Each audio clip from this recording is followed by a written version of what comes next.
ঘটনাটি পাঠিয়েছে কানাডা থেকে মোহাম্মদ হৃদয় হাসান।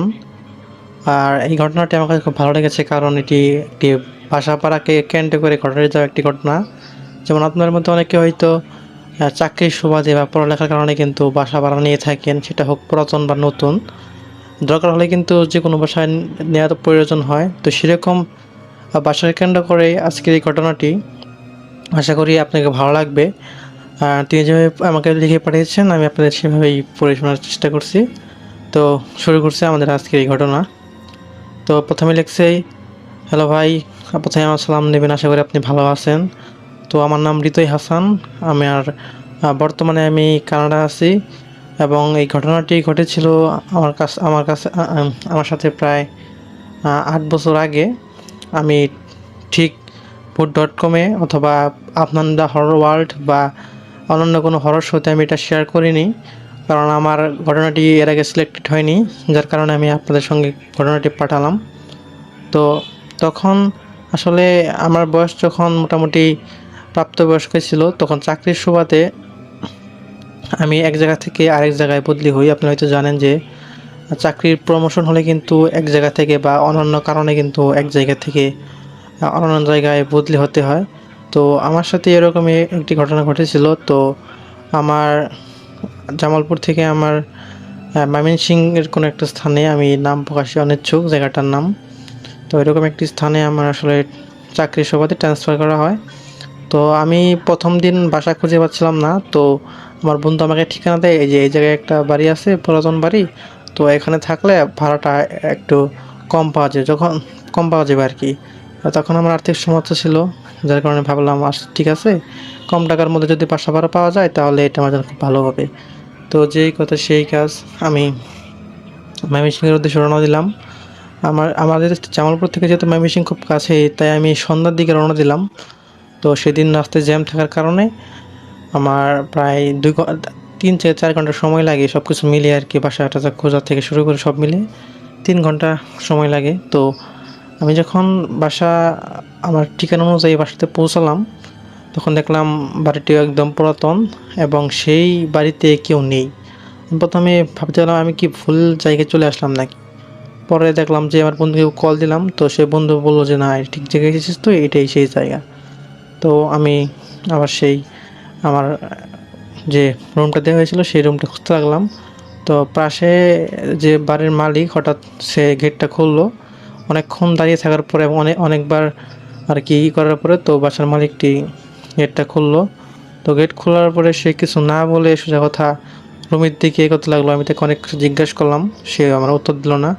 আমি তখন বিষয়টি অত গুরুত্ব দিইনি, এবং আমি আমার যে জায়গায় রুম দেওয়া হয়েছিল সেই জায়গায় আমি প্রথমকার মতো সেই রুমে প্রবেশ করলাম। এবং রুমে প্রবেশ করে মাত্রই আমার শরীরে কেমন যেন একটা অনুভূতি হচ্ছিল। এরকম একটা ঠান্ডা হাওয়া আমার পাশ দিয়ে বয়ে গেল। তখন আমি আসলে মনের মধ্যে একটা আতঙ্কের সৃষ্টি হয়েছিল, এবং মনের মধ্যে একটা ছিটকে উঠি আমি। এবং তারপরে আমি কিছু মনে করিনি, দেখলাম রুমের যে পরিবেশ একদম নোংরা, মনে হচ্ছিল যে এখানে 2-1 বছরের মধ্যে কেউ আসা যাওয়া করেনি, সেরকম একটি অবস্থা। তো আমি তখন সেই বৃদ্ধ মহিলাকে অনেক খোঁজার চেষ্টা করি।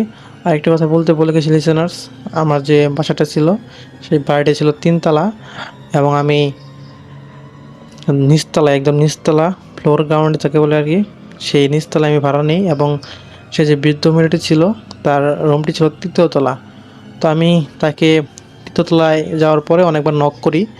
তো অনেকবার নক করার পরেও সে কিন্তু দরজাটি খুলছিল না। তো আমার মোটামুটি 10-15 মিনিট দাঁড়িয়ে থাকার পরে হঠাৎ করে আমি যখন ফিরে যাচ্ছিলাম, তখন সেই মহিলাটা গিয়ে আমাকে ডাক দিল। মনে করলো, শোনো এখানে কী হয়েছে, এরকম কিছু একটা বললো। তো আমি বললাম যে আমার রুমটা তো পরিষ্কার কেন, সমস্যা নেই, সামনের মাসে সব ঠিক করে দেবো, সমস্যা নেই, এরকম কিছু একটা বলে মানে সে আর কি অন্যরকম করে বলছিল। মানে তার কণ্ঠ শুনে আসলে গায়ের লোম দাঁড়িয়ে যাওয়া অবস্থা, এরকম অবস্থা হয়েছিল। তো আমি কিছু তখন মনে না করে আমি ভাবলাম হয়তো বয়স্ক মহিলা, হয়তো তার এর কারণে মানে শরীরটা খারাপ, যার কারণে সে এমন কথা বলছে। তো যার কারণে আমি তখন থেকে ফিরে আসলাম। তো তখন রাত্রে প্রায় 11:30টার মতো বাজে। তখন আমি হাত মুখ খাওয়া দাওয়া করে একটা কথা বলে নেই, আমি জানি যে রাত্রিবেলা প্রথম দিন হয়তো খাবার পাওয়া যাবে না, যার কারণে আমি আগে থেকেই এই শহর থেকে আমার জন্য কিছু মোটামুটি লেভেলের খাবার নিয়ে আসছিলাম। তো এগুলো খেয়েই আমি হাত পাক ধুয়ে মানে ড্রেস চেঞ্জ করে আমি শুতে যাচ্ছিলাম। ঠিক তখনই কেমন যেন একটা শব্দ হতে লাগলো, মানে কি আপনারা হয়তো জানেন যে মেঝেতে কোনো জিনিস পড়ে গেলে কিন্তু শব্দ হয় বিশেষ করে, তো এরকম কিছু একটা শব্দ হচ্ছিলো। আমি ভাবলাম আসলে কুকুর বিড়াল হয়তো এরকম শব্দ পড়ে গেছে আর কি। তো আরেকটা যখন চিন্তা করলাম যে এখানে তো সব দিক দিয়ে আটকানো, তো কুকুর বিড়ালের তো এখানে পড়ে যাওয়ার কোনো তো নেই, কুকুর বিড়াল এখানে পড়ে যাওয়ার তো কথা না। তো এই বিষয়টি মনে করে আমি একটু মনের মধ্যে অন্যরকম লাগলো। পরে যাই হোক, আমি এগুলো মাথায় না নিয়ে, যেহেতু আমি খুব ব্যস্ত ছিলাম সারাদিন, খুব ক্লান্ত ছিলাম, যার কারণে আমি শুয়ে পড়ি।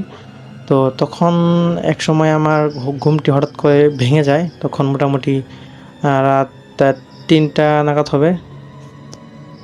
৩টা, তখন আমি যখন জাগনা পেয়েছিলাম তখন দেখলাম যে শব্দটা আসলে উপরে কে যেন সেই দিয়ে মানে উপরে ছাদে কে যেন, মানে দোতলার ফ্লোরে কে যেন জোরে দৌড়াচ্ছে। তো আমি ভাবলাম এত রাত্রে কে এখানে দৌড়াবে। তো আমি বিষয়টি একটু মাথায় নিয়ে ভাবলাম হয়তো থাক, সমস্যা নেই, একটু পর হয়তো থেমে যাবে। তো আমি তখন আবার শুয়ে পড়ি। তো ৫ মিনিট পর আবার সেই যে চলাচলের শব্দটি আরও আগের থেকে জোরে, মানে আগের থেকে দ্বিগুণ গতিতে শব্দ হতে লাগলো এবং জোরে জোরে দৌড়াচ্ছে। তখন আমি ভাবলাম যে এত রাত্রে কি এখান থেকে যাই, তো একটু দেখি সেখানে কি আছে।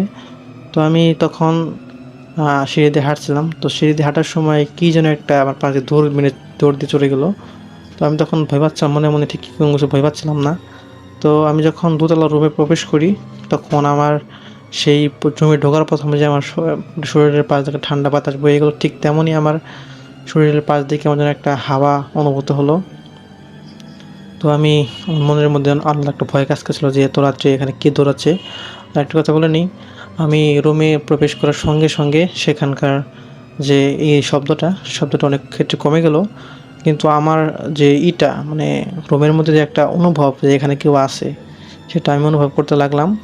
তো আমি রুমটা ছিল আগে বলে নিই, সেই রুমটা যেহেতু অনেকদিন ধরে কেউ থাকে না, তাই সেই রুমটি ছিল অনেক অন্ধকার, এবং সেই অন্ধকারের কারণে আমি আসলে লাইট আনতে ভুলে গিয়েছিলাম। অত তাড়াহুড়োয় লাইট আনতে মন থাকে না।